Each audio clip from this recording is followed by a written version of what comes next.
Amén. Y me gustó el pasaje que la hermana leyó en el Salmo, ¿verdad? Donde dice, pues que David dice, ¿qué te vamos a dar? ¿Verdad? ¿Qué le podemos dar a Dios si nosotros no tenemos nada?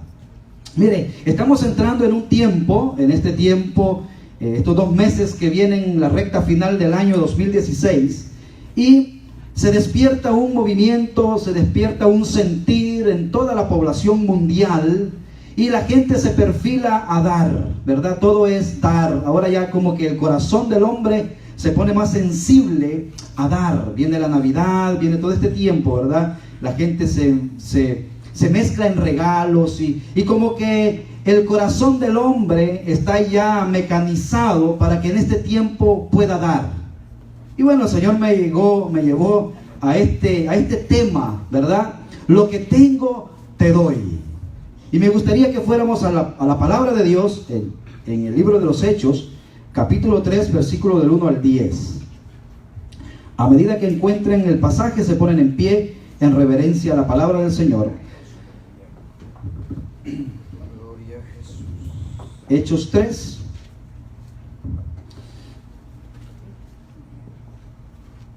Hechos 3 del 1 al 10. Dice la palabra del Señor así.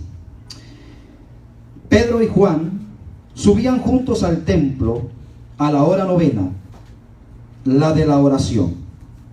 Y era traído un hombre cojo de nacimiento, a quien ponían cada día en la puerta del templo, que se llamaba La Hermosa, para que pidiese limosna de los que entraban en el templo. El paralítico, cuando vio a Pedro y a Juan que iban a entrar en el templo, les rogaba que le diesen limosna. Pedro, con Juan, fijando en él los ojos, le dijo: míranos. Entonces él les estuvo atento, esperando recibir de ellos algo. Mas Pedro dijo: no tengo plata ni oro, pero lo que tengo te doy. En el nombre de Jesucristo de Nazaret, levántate y anda. Y tomándole por la mano derecha, le levantó, y al momento se le afirmaron los pies y tobillos. Y saltando se puso en pie y anduvo, y entró con ellos en el templo, andando y saltando y alabando a Dios. Y todo el pueblo le vio andar y alabar a Dios. Y le reconocían que era el que se sentaba a pedir limosna a la puerta del templo, La Hermosa. Y se llenaron de asombro y espanto por lo que le había sucedido. Vamos a orar. Padre, bendecimos tu nombre, Señor, en esta hora. Nos ponemos en tus manos, Señor, para que, como ya es costumbre, tú tomes control, Señor, de la predicación. Háblanos directamente al corazón. Te lo pedimos, Señor, en el nombre de Jesús. Amén y amén. Gloria a Dios. ¿Puede tomar asiento? Vamos a pedir un poquito de brillo a mi hermano aquí en este micrófono, porque estoy un poquito afónico. Bueno, hermanos, es interesante que esto que está sucediendo aquí en esta narración bíblica. Ok, muy bien. Hemos dicho, hermanos, que la iglesia, en primer lugar, la iglesia cristiana, nació un día. ¿Cuándo nació la iglesia cristiana? Bueno, nació el día de Pentecostés. Amén. Amén. Ese día cuando Jesucristo le dijo a los discípulos: quédense en un lugar llamado el aposento alto. El Señor Jesucristo resucitó al tercer día, pero estuvo 40 días en la tierra, y dice la palabra de Dios que en esos 40 días Él se le apareció a más o menos 500 personas, que en el momento de escribir esta carta, Lucas dice que algunos de ellos todavía vivían. Entonces, ¿qué pasó? El Señor les dijo: yo me voy, pero quédense en un lugar, porque en ese lugar vendrá la promesa del Padre, que era la venida del Espíritu Santo. Y 10 días después, dice la palabra de Dios, estaban todos ellos unánimes en el aposento, y de pronto dice que, ¿verdad?, el libro de los Hechos registra que vino del cielo como un estruendo recio que soplaba y llenó la casa donde ellos estaban reunidos. Y dice la palabra de Dios que se repartieron lenguas como de fuego y los apóstoles y los discípulos que estaban ahí, como 122 personas, empezaron a hablar idiomas conocidos, porque en esa fiesta de Pentecostés era una de las fiestas donde todo varón judío, donde quiera que se encontraba, tenía que llegar a esa fiesta. Por lo tanto, hermanos, ahí habían todo tipo de personas con todo tipo de lenguaje, y el milagro más grande es que los que estaban ahí empezaron a hablar el idioma de otros y decían, pero ¿cómo estas personas, sin conocer nuestro idioma, hablan y nosotros entendemos las maravillas de Dios? Bueno, así nació la iglesia. Y desde entonces, hermanos, el Espíritu Santo vino una vez y ya no se va.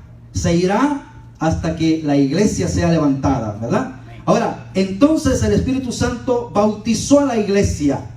La palabra bautizar significa sumergir. Entonces, ¿qué pasó? En ese momento se cumple la promesa. Todo creyente viene y es incrustado al cuerpo de Cristo, que eso es lo que significa la palabra bautizo, hundir, sumergir. Entonces, todo aquel que viene a Cristo, el Espíritu Santo lo sella y es incrustado al cuerpo de Cristo. Y los discípulos desde ese instante, hermanos, por el poder del Espíritu Santo, comenzaron ellos a hacer las maravillas de Dios. Aquellas maravillas que habían visto hacer a su maestro, hoy ellos, por el poder del Espíritu Santo, comenzaban a hacer grandes prodigios. Bueno, después de toda esta experiencia de hablar en otras lenguas y de haber recibido la promesa, dice la palabra de Dios que sobrevino en el Hechos 2:43, va a ir apareciendo ahí, dice que sobrevino temor a toda persona, ¿verdad? Cuando el Espíritu Santo vino y los discípulos estaban siendo investidos del poder de lo alto, dice que sobrevino temor a toda persona, y dice la palabra de Dios, y muchas maravillas y señales eran hechas ¿por quiénes? Por los apóstoles. Ojo con eso, hermanos.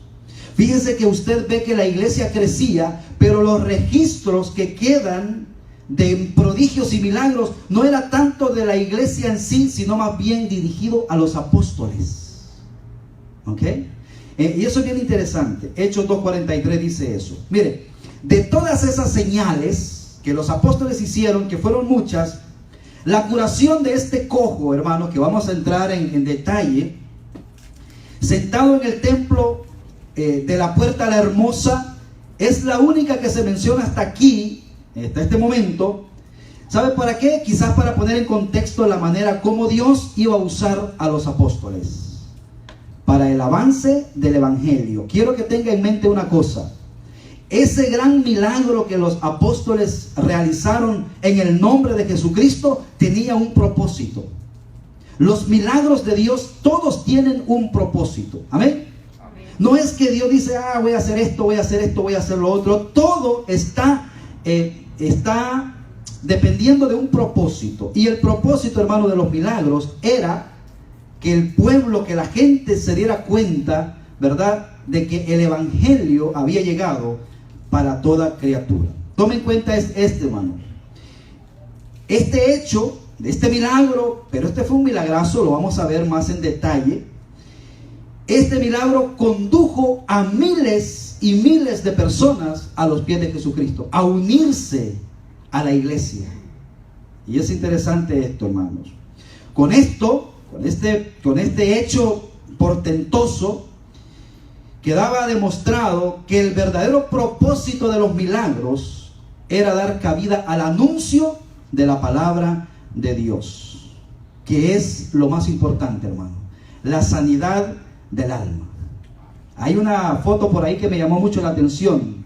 Para las heridas de afuera, una curita, ¿verdad? Pero para las heridas internas, la palabra de Dios. Solo el poder de Dios puede cambiar su ser. Amén. No le busque. Lo demás es una reforma temporal, pero las heridas del alma solamente las puede cambiar la palabra de Dios. Por eso que los milagros son importantes, pero los milagros no es lo más importante. ¿Sabe por qué? Porque ese cojo que se levantó, que saltó y que anduvo glorificando a Dios, Dios lo usó. Ese fue el ministerio de ese cojo. Porque por medio de esa curación, de ese milagro, muchos vinieron a Cristo.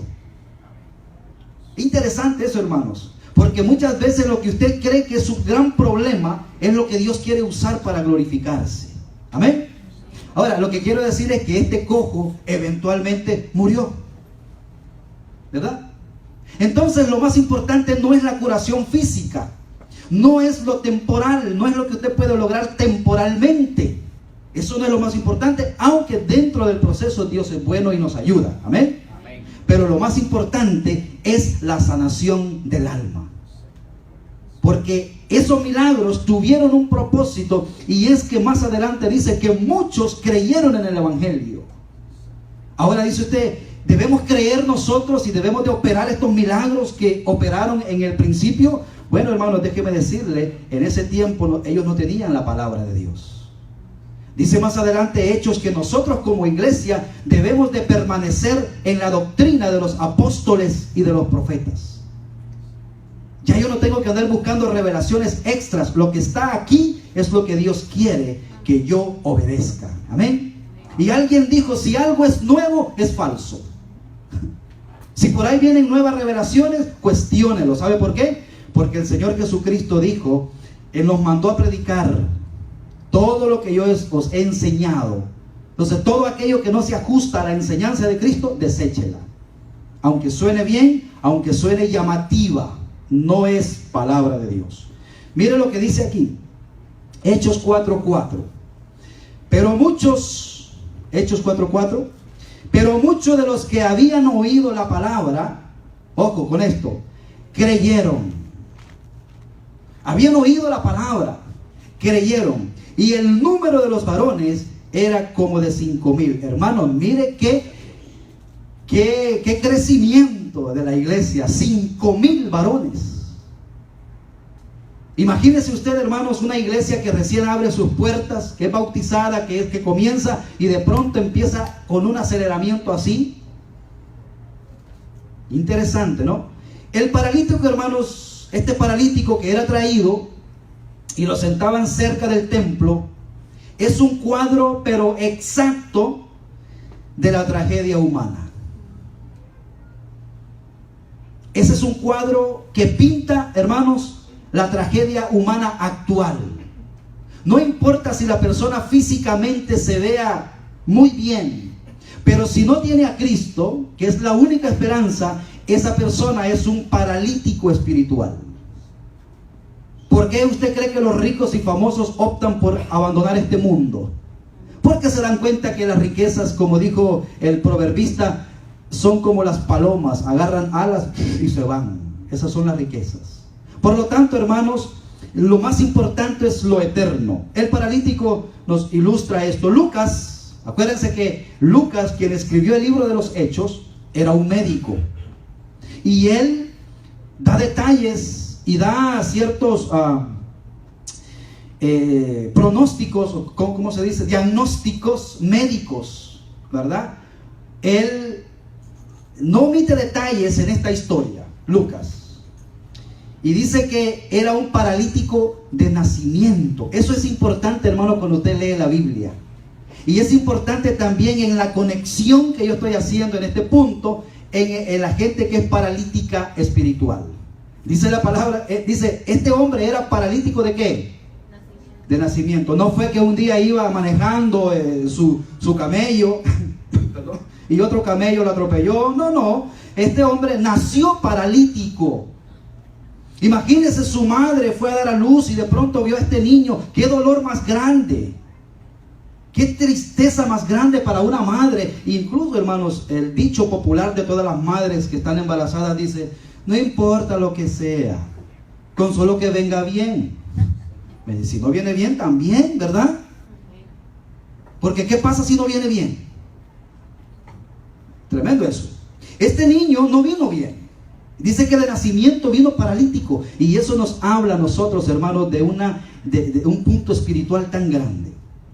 Los niños que nacen hoy, muy hermosos, de 8 libras, que es la libra buena, ¿no? Un niño que nace de 8 libras, está bien.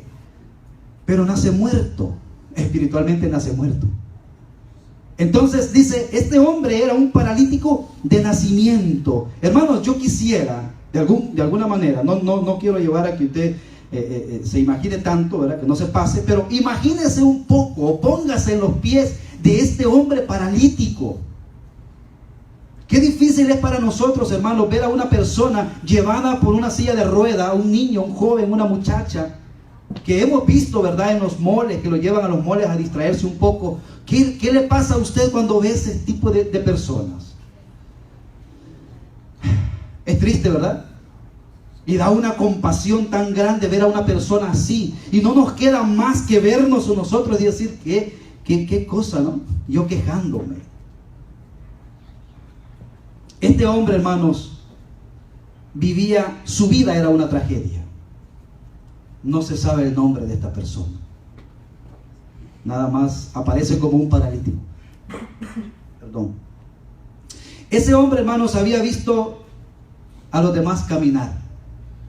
Y él en su mente decía, ¿cómo será caminar? Algo tan elemental para nosotros, hermanos. Y esto es lindo porque el Espíritu Santo nos va a llevar en este mes a darle gracias a Dios. No en este mes, sino a tener conciencia de darle gracias a Dios hasta de las pequeñas cosas. Puede caminar usted, hermano. Este paralítico decía, veía a los niños, porque acuérdese, fue niño. Cuando quería gatear, no podía gatear. De pronto fue jovencito y empezó a ver los niños de su edad que empezaban a caminar y decía, ¿cómo será caminar? Pero no solamente eso, cuando veía a los niños tan inquietos que son, correr. Decía, ¿cómo será correr? ¿Cómo será jugar? Pasó esa etapa y nunca lo pudo hacer. El niño fue creando en su mente una idea y decir, bueno, tengo que ver cómo sobrevivo en este mundo. ¿Por qué me pasó esto? Quizá el niño muchas veces se preguntaba a su madre y decía, ¿por qué me pasó esto? ¿Nunca le ha pasado eso a usted en la mente? ¿Por qué me está pasando esto a mí? ¿Y sabe qué? Eso a veces lleva una doble intención. ¿Por qué no le pasó al otro? ¿Por qué a mí, no al otro? Hay que tener cuidado con eso, hermanos. Un día una hermana me dijo, no, estamos orando para que el huracán se vaya para las Carolinas. Ten cuidado con esas oraciones, hermano. Parece que Dios la escuchó. Bueno, este hombre seguramente vio a los niños correr por el paso de su infancia, y él, me imagino que la mente le decía a sus huesitos, dale, porque su mente estaba bien. Él veía, él no era mudo. De alguna manera podía estirar su mano para poder hacer una pequeña función. Sin embargo, el cuerpo no le obedecía. Y así muchas veces, hermanos, hay personas que saben que están mal, saben que necesitan hacer algo, le dan una orden al cuerpo y la carne no obedece. Dice, no, porque estás muerto espiritualmente. ¿Cuánta gente dice, no, yo sé que las cosas de Dios son, amén, ¿verdad? Las cosas de Dios son buenas. Con esas cosas de Dios no se juegan. Y escuchamos, pero mire si vienen a la iglesia. Porque tienen en su mente una información correcta, pero su cuerpo no les obedece. Vamos a la iglesia, no obedece el cuerpo. Por eso, hermanos, qué lindo, ¿verdad? Que aquí estamos y usted está temprano hoy. Porque ha entendido que hay una necesidad, pero su cuerpo le obedece. Pero no es por usted, es porque el Espíritu Santo lo está inquietando. Amén. No tuvo ninguna oportunidad, hermanos, para hacer algo así. Lo único que le enseñaron a este niño, hermanos, desde pequeño, fue ¿a qué? A pedir. Eso fue lo único que este niño, hermanos, y qué cosa más triste es acostumbrarse a pedir. ¿A cuánto le gusta pedir? Qué bueno, ¿verdad? Qué pocos. ¿A usted le gusta pedir? No me pida, hermano. ¿Sabe que es más fácil pedir para otros que para nosotros? Si hoy se presenta una oportunidad, usted dice, no, yo agarro una bota de bombero y me voy por las calles. Mire, necesitamos que nos ayude por esta causa y otro, porque es para otros. Pero para nosotros mismos no nos gusta. No nos gusta pedir para nosotros mismos, porque pedir, hermano, no es algo agradable. Pedir es algo bochornoso. Hermano, es tremendo eso. Pero ¿sabe qué? Fue lo único que a este niño se le enseñó a pedir. Su herramienta era la compasión, crear compasión en los demás. Y nosotros, hermanos, tenemos que madurar y no hacer a sentir más mal a la gente. A veces entre nosotros mismos somos crueles, entre nosotros nos empezamos a molestar y empezamos a marcar más aquellas cosas que dañan al ser humano, a su amigo, a su hermano, a su esposa. Porque somos crueles. Ahora, este hombre, hermanos, ya pasó toda esa etapa, pasó la niñez, pasó la juventud, y ahora lo encontramos un hombre que es más de 40 años. Más o menos la edad mía, ¿verdad? Aunque yo luzco de 30, pero yo tengo 40. Ahora, tiene más de 40 años, pero tiene que ser llevado, hermano, esta es otra cosa, hermano, tiene que ser llevado por otros para hacer su trabajo de vivir, llevado por otros. ¿Sabe usted lo que ese hombre sentiría? ¿Cómo se sentiría ese hombre cuando ni siquiera podía ir a su trabajo solo? Era llevado por otros. Su vida la consideraba como una carga para los demás, lo cual lo llevaría a una profunda amargura del alma. Ese hombre, me imagino cómo era cada uno de sus días, paralítico ahí. Este hombre, hermanos, simboliza la realidad de nuestra naturaleza caída. Al mirarlo nos damos cuenta que el dolor y el sufrimiento forma parte de la tragedia humana de nuestro tiempo. Usted puede ver gente, hermanos, que se ven muy bien, pero usted sabe que por dentro están paralíticos. Qué tremendo eso, hermano. Y nosotros, que como Pedro y Juan, como vamos a ver más adelante, tenemos algo que darles. Por eso el mensaje se llama Lo que tengo te doy. Es interesante esto, hermanos. ¿Sabe usted hoy en día cuántas personas están paralizados emocionalmente y espiritualmente? Pareciera, hermano, que este tiempo que se avecina de fiestas es el tiempo donde la gente más se deprime. Es un contraste. ¿Por qué? Porque pasa un año, pasa otro y no encuentran lo que realmente necesitan. Si usted se da cuenta que es la palabra Navidad, es nacimiento, ¿verdad? Natividad, nacimiento. Todo el tiempo se presenta la oportunidad de que puedan tener el nuevo nacimiento, pero no, pasan desapercibidos. Frente a este panorama, hermanos, debemos de reaccionar nosotros al ver tanto paralítico, y debemos de reaccionar como los apóstoles. Quizá nosotros no podemos tener, igual que los apóstoles, oro ni plata, pero lo que tengo te doy. ¿Qué tiene usted? Usted tiene a Cristo, tiene al Señor, tiene al dador de la vida. No tenemos plata ni oro. Mire el versículo 2. El versículo dice, el 1, un hombre cojo de nacimiento. Está puesto ahí. Los apóstoles van llegando, hermanos, a la hora de la oración, el momento de la oración.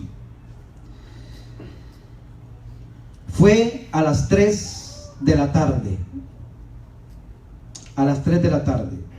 Esa fue una hora muy significativa, porque ¿a qué hora murió Cristo Jesús? Fue a las 3 de la tarde.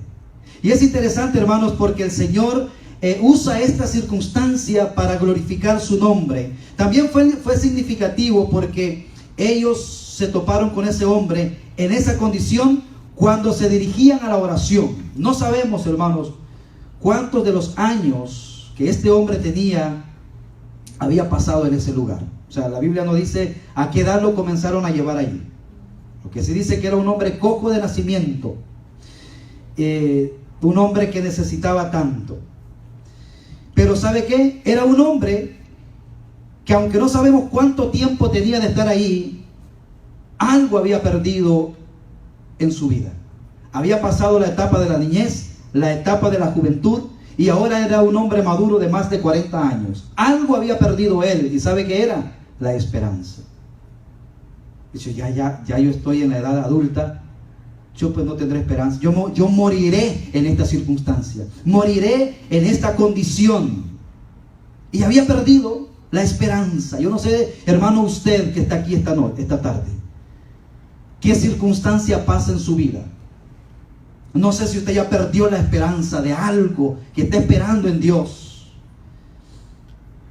Y ahí surge un aforismo, hermanos. Surge un refrán que dice: la esperanza es lo último que se pierde. Y la palabra de Dios lo confirma cuando dice: mientras hay vida, hay esperanza. Entonces, hermano, no dé por perdido usted su caso, su vida. Luche, pero confíe en Dios. Si usted se perfila en Dios, Dios podrá hacer una obra en su vida.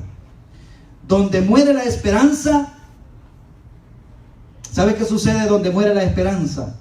Allí se presenta el Señor. A veces nos encontramos en circunstancias, en encrucijadas tan difíciles, y digo, bueno, aquí ya no hay nada más. Bueno, entonces es cuando aparece el Señor en nuestra vida. Cuando el hombre ha agotado todo, allí comienza el poder de Dios. No hay nada imposible para Dios. Cuando yo leía esta historia, hermanos, es interesante porque nosotros estudiamos el libro de los Hechos y pasamos por ese capítulo. Y cuando en una de esas partes yo decía, ¿cuántas veces Cristo Jesús pasó por el templo y vio a ese paralítico? Nunca me había puesto a pensar en eso. Pero ¿por qué Cristo no lo sanó en ese momento? Si Cristo ya lo había visto. Pero en su conocimiento, en su sabiduría, decía, este paralítico ni cuenta se da, que será un instrumento en mis manos. Cuando los apóstoles, el Señor ya lo tenía todo ahí. O sea, lo que para usted ve perdido, Dios dice, no, lo que pasa es que no es en tu tiempo. No es cuando tú quieres, no es cuando tú dices. Por eso es que a Dios no le podemos poner fechas. Ni le podemos decir ahora. Eso es una mala palabra, es una falta de respeto para nuestro Dios. ¿Quién somos nosotros para decirle hoy? Fíjense que en nuestra iglesia no acostumbramos a decir viernes de milagro, jueves de milagro. Yo no sé cuándo Dios va a hacer un milagro. Ya me imagino a Dios, ¿verdad? Oye, Gabriela, oíste, ¿verdad? Que el pastor dijo que el viernes a las 8, milagros. Eso no es así, mi hermano. Eso no es así. Dios hace un milagro en el corazón de las personas que creen y cuando Él lo ha determinado. Porque este hombre paralítico estaba ahí, el Señor pasaba por esa puerta. Y vamos a ver por qué el nombre de la puerta, la hermosa. El templo de Salomón, este templo tenía, de Jerusalén, tenía muchas puertas. Pero esa puerta era importante. Ahora, es interesante, hermanos, porque cuando Dios se presenta, cuando Dios dice esto es así, no importa, sobre todo pronóstico. Yo me imagino los familiares de esta persona viviendo quizás de lo que este hombre ganaba. Quizás él era la gallinita de los huevos de oro. Y es interesante, hermanos, porque usted no va a ir a poner a un paralítico enfrente de una barra, ¿verdad? De una cantina. Lo que pueden hacer es quitarle la última pequeña moneda que le queda, que le han llegado. Usted va y lo pone al lado de una iglesia. Usted ve en las catedrales de nuestros países cuánta gente pidiendo en las gradas por lo mismo. Porque usted va para la iglesia y usted quiere hacer una buena obra y de pronto ve a esa persona que le pide y usted dice, pero voy para la iglesia y no voy a hacer la buena obra, voy a comenzar ya. Y ahí lo ponían a este hombre. Sin embargo, hermanos, Cristo pasaba y Cristo decía, este hombre será para la gloria, para mi gloria.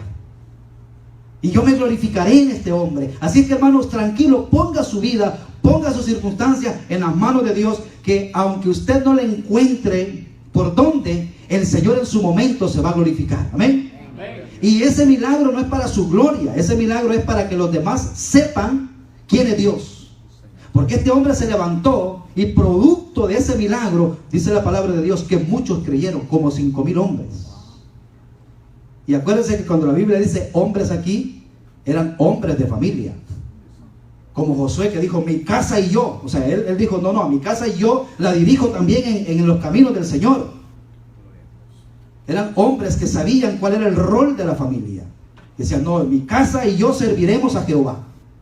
Pues cuando dice la Biblia 5,000 hombres, se da a entender que eran hombres, que eran sacerdotes de su hogar y que ellos guiaban a su familia a la iglesia. No importa, hermano, cuánto tiempo usted viva paralizado, en cualquier área.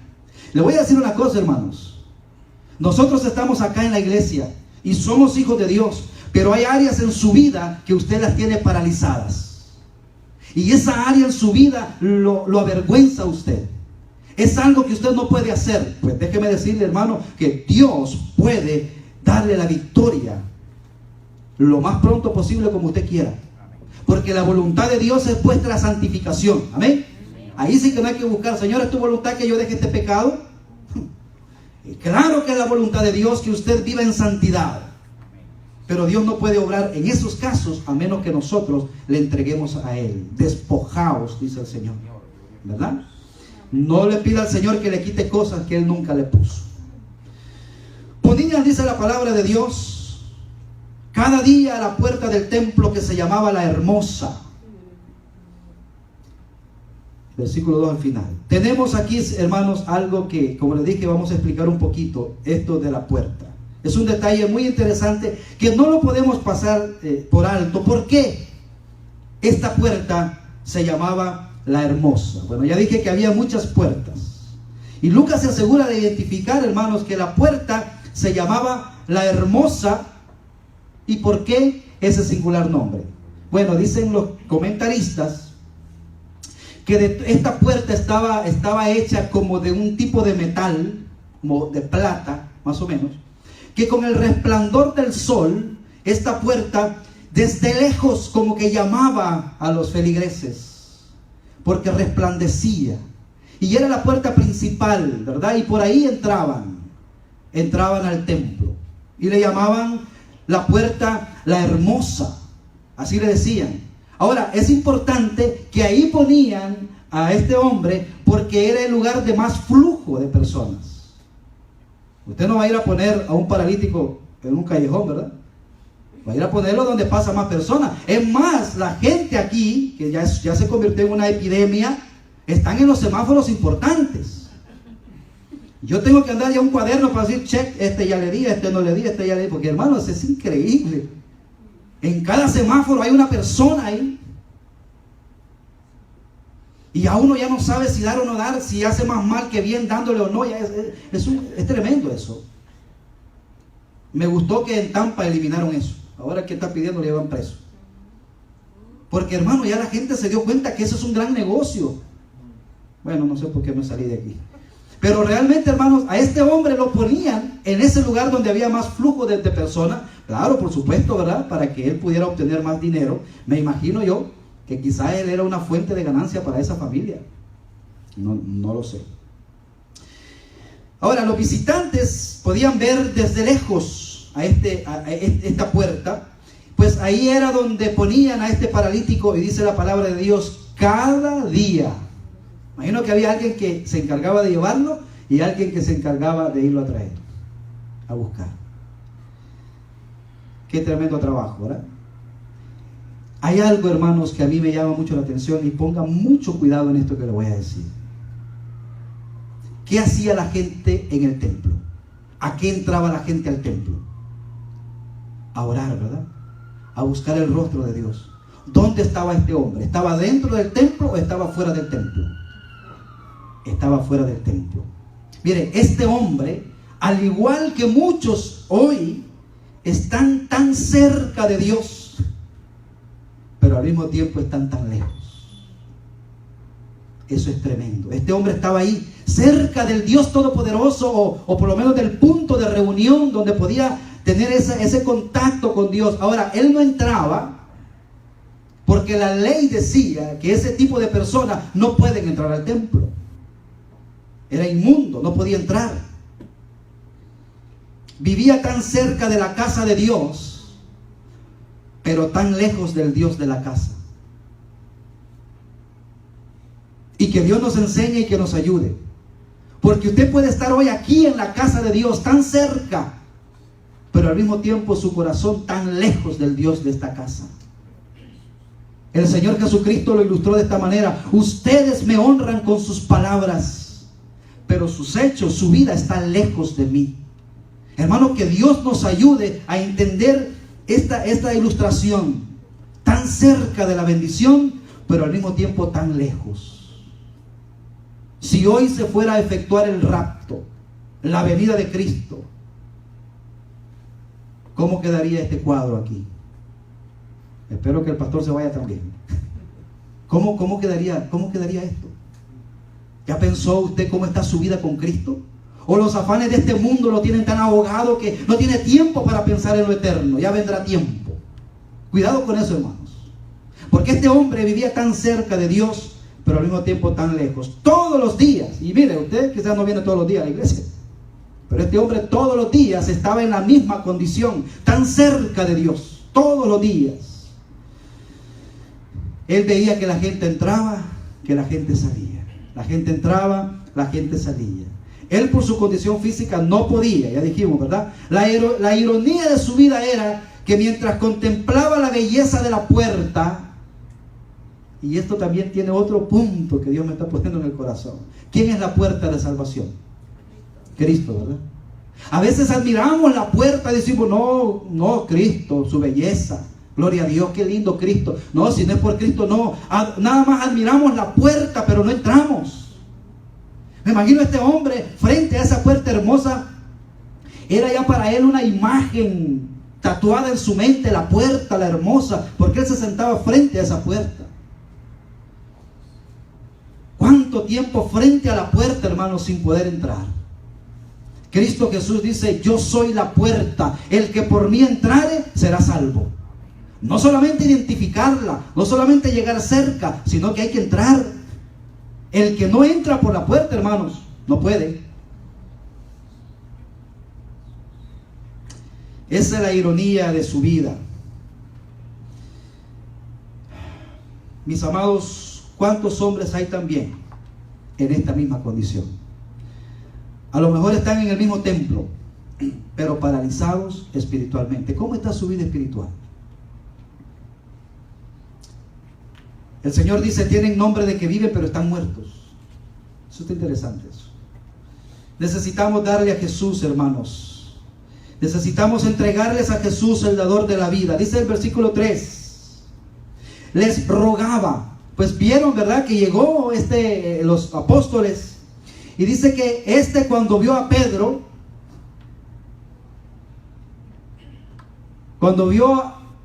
y a Juan, que iban a entrar en el templo, es interesante, hermanos, que dice que les rogaba que le diesen, ¿qué? Limosna. O sea, él lo que quería era simplemente más de lo mismo. Él nunca se imaginó, acuérdense que este hombre había perdido la esperanza. Él nunca se imaginó lo que en ese día iba a ser en él, iba a pasar en él. ¿Cuántos de ustedes, hermanos, le han visto los ojos a un mendigo?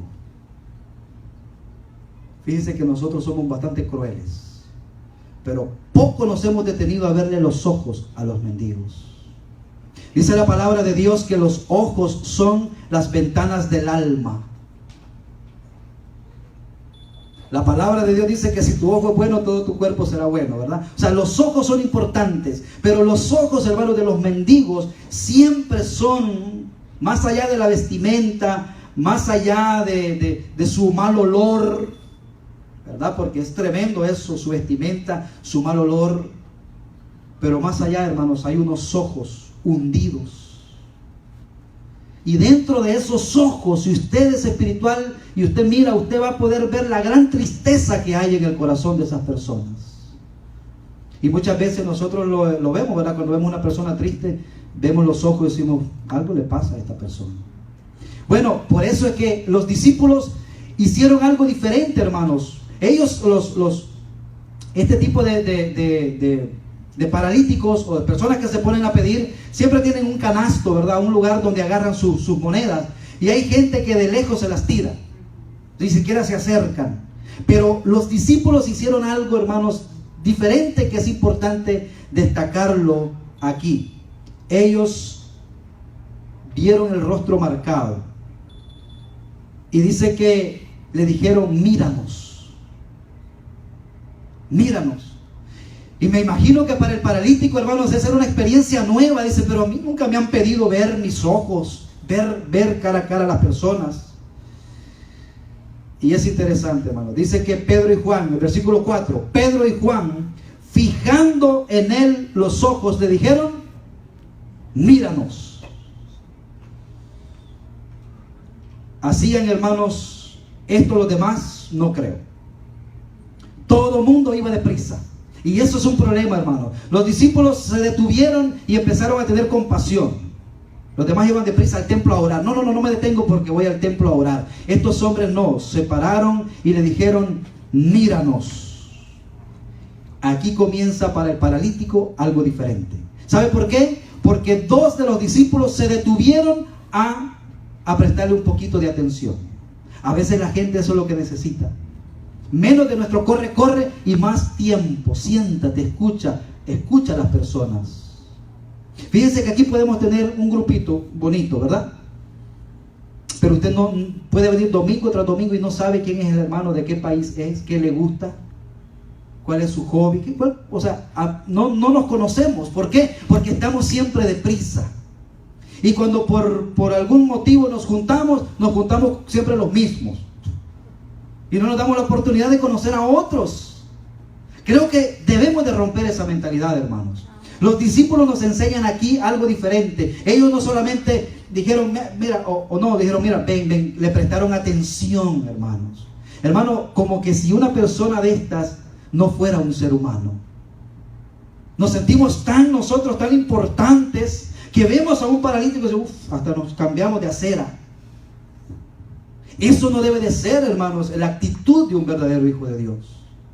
Estos hermanos nos enseñan a nosotros que le dijeron, míranos. Y eso fue la primera sorpresa, que dos hombres le pidieran mirar. ¿Qué esperaba en su corazón este paralítico?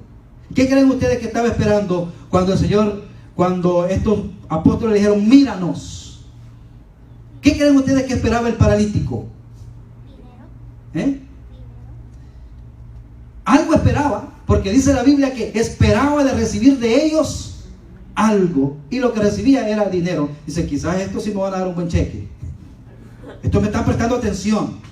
No. La decepción más grande de este hombre fue lo que le dijeron los discípulos, porque ¿qué es lo que esperaba él? Él esperaba dinero. Pero de pronto, hermanos, lo que los discípulos le dicen lo decepciona. Porque le dice Pedro y Juan, ¿sabes qué? No tenemos oro ni plata. Y entonces, si eso es lo que yo quiero, dice el paralítico, oro y plata, porque eso es lo que estaba acostumbrado a esperar. Es interesante, hermanos. Miren lo que dice Isaías 45:22. Mirad a mí, dice el Señor, y sed salvos todos los términos de la tierra, porque yo soy Dios y no hay más. Vamos a repetir este pasaje. 1, 2, 3, lo tienen ahí. Mirad a mí y sed salvos todos los términos de la tierra, porque yo soy Dios y no hay más. Hermanos, cuando nosotros ya no vemos las cosas materiales y enfocamos los ojos en el Señor, allí, hermanos, está nuestra bendición. Nosotros tenemos a Jesucristo para darles. No tenían oro, no tenían plata. Ya vamos entrando a la recta final del mensaje. Pero no tenían oro, no tenían plata, pero le iban a dar a este paralítico, hermanos, lo que el oro y la plata no puede comprar. Las cosas de Dios no se compran con oro ni plata. Hagamos, hermanos, que los seres humanos no pongan nuestra mirada en nosotros. Que eso es lo que está pasando hoy, ¿verdad? En la imagen, que me vean a mí. No, hermanos, que nosotros llevemos a las personas a mirar a Cristo. Que cuando lo vean a usted digan, ese es un cristiano, ese es un hijo de Dios. Mire, Hebreos 12:2 dice, puesto los ojos en Jesús, ahí va a aparecer, puesto los ojos en Jesús, el autor y consumador de la fe. ¿En quién tiene que poner los ojos usted? ¿En el pastor? ¿En el hermano? Ahí está el problema. Porque venimos a la iglesia a veces a poner los ojos en el hermano. ¿Sabe qué? Lo único que va a haber ahí va a ser defectos. Si usted viene a poner los ojos en mí, lo único que va a haber es defectos. Por eso, hermanos, que el consejo más hermoso aquí es, puesto los ojos en Jesús, el autor y consumador de la fe. Vamos a volver al 5 ya para irle dando ya forma. Dice la frase, entonces él estuvo atento. Es interesante, hermanos. Atento, esperando recibir de ellos algo. Si bien es cierto que estos que venían al templo despertaron en este paralítico, hermanos, una mayor expectativa. Dijeron, lo que nos van a dar, lo que nos van a dar, es lo que me van a dar estos hombres, no es algo de lo que yo estoy acostumbrado, sino que es algo diferente. Por tanto, hermanos, ellos captaron su atención. Y mire el 3. No tenemos plata ni oro, pero lo que tengo, te doy. Qué interesante, hermanos. Quiero hacer una pequeña